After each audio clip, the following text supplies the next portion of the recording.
ताजनगरी आगरा में रिहायशी इलाकों में हो रही व्यापारिक गतिविधियों को रोकने में प्रदूषण नियंत्रण बोर्ड के अधिकारी नाकाम साबित हो रहे हैं। इसका जीता जागता उदाहरण नमक की मंडी में हुआ हादसा है।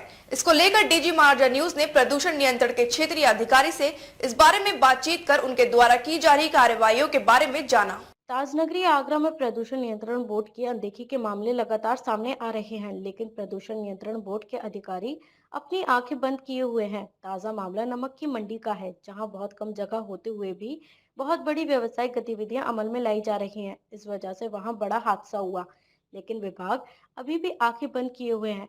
इस बारे में प्रदूषण नियंत्रण बोर्ड के क्षेत्रीय अधिकारी डॉक्टर विश्वनाथ शर्मा से हुई बातचीत में उन्होंने बताया कि शहर में आवासीय क्षेत्र में व्यावसायिक गतिविधियां हो रही हैं, तो उन पर विभाग कार्यवाही करेगा। इसको लेकर टीटीजेड और माननीय उच्च न्यायालय इलाहाबाद के साफ निर्देश हैं। इसको लेकर उन्होंने बताया कि अगर ऐसे किसी स्थान पर व्यावसायिक गतिविधि हो रही है तो इसमें टॉरेंट को बिजली काटने का निर्देश है और ईडीए को भी इसमें कार्यवाही करने के निर्देश है। इसके अलावा उस स्थान की पानी बिजली की व्यवस्थाएं खत्म कर दिए जाने के निर्देश है। कार्यवाहियों की सूची के बारे में पूछने पर उन्होंने बताया कि अभी शिकायत संबंधी कोई ऐसी सूची हमारे पास उपलब्ध नहीं है, जबकि आगरा में ऐसे कई स्थान मौजूद हैं जहां रिहायशी इलाकों में व्यावसायिक गतिविधियों को अंजाम दिया जा रहा है।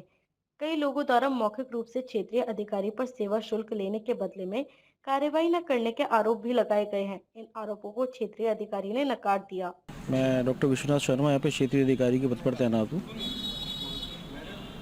शहर में आवासीय क्षेत्र में जो भी अगर व्यापारिक और औद्योगिक गतिविधियाँ चल रही हैं उसके लिए ऑनरेबल हाई कोर्ट के क्लियर का डायरेक्शन है मिथिलेश जैन ऑर्डर में कि अगर लैंड यूज़ के अगेंस्ट कोई भी कार्रवाई अगर कर रहा, मतलब कोई भी उद्योग अपना या कोई कमर्शियल एक्टिविटी कर रहा है तो उस पर एक्शन कंसर्न डेवलपमेंट अथॉरिटी को लेना है।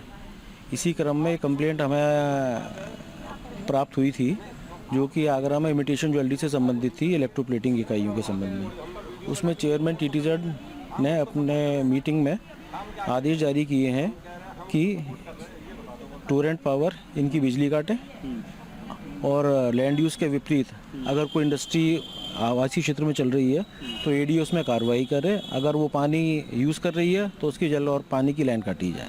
अब तक आपके द्वारा कितने ऐसे कारखानों को कार्रवाई की गई होगी? इमिटेशन ज्वेलरी के लगभग 70 से 80 कारखानों की बिजली काटी गई है।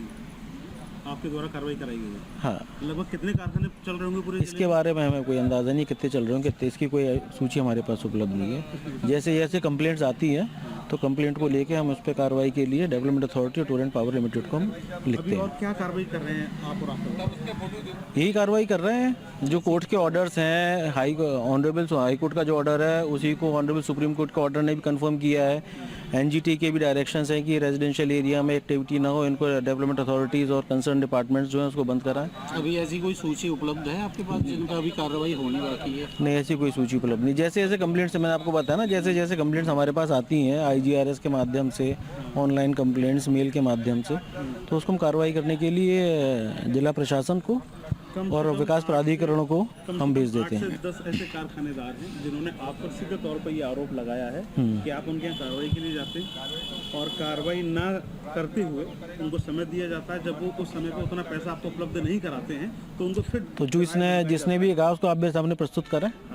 आप पर लगातार भ्रष्टाचार के आरोप लग रहे हैं। बिल्कुल। एक कारखाना ऐसा है हाँ। जहाँ आपकी 5 बार विजिट हुई है लेकिन आज तक उन पर कार्रवाई आप मुझे बताइए कौन सा ऐसा है, एक नाम बताइए मुझे, और जो कह रहा है वो बताइए मेरे सामने। तो ये गलत कह रहे हैं लोग? बिल्कुल गलत कह रहे हैं। डीजी महाराजा न्यूज के लिए शैलेंद्र लवानिया की रिपोर्ट।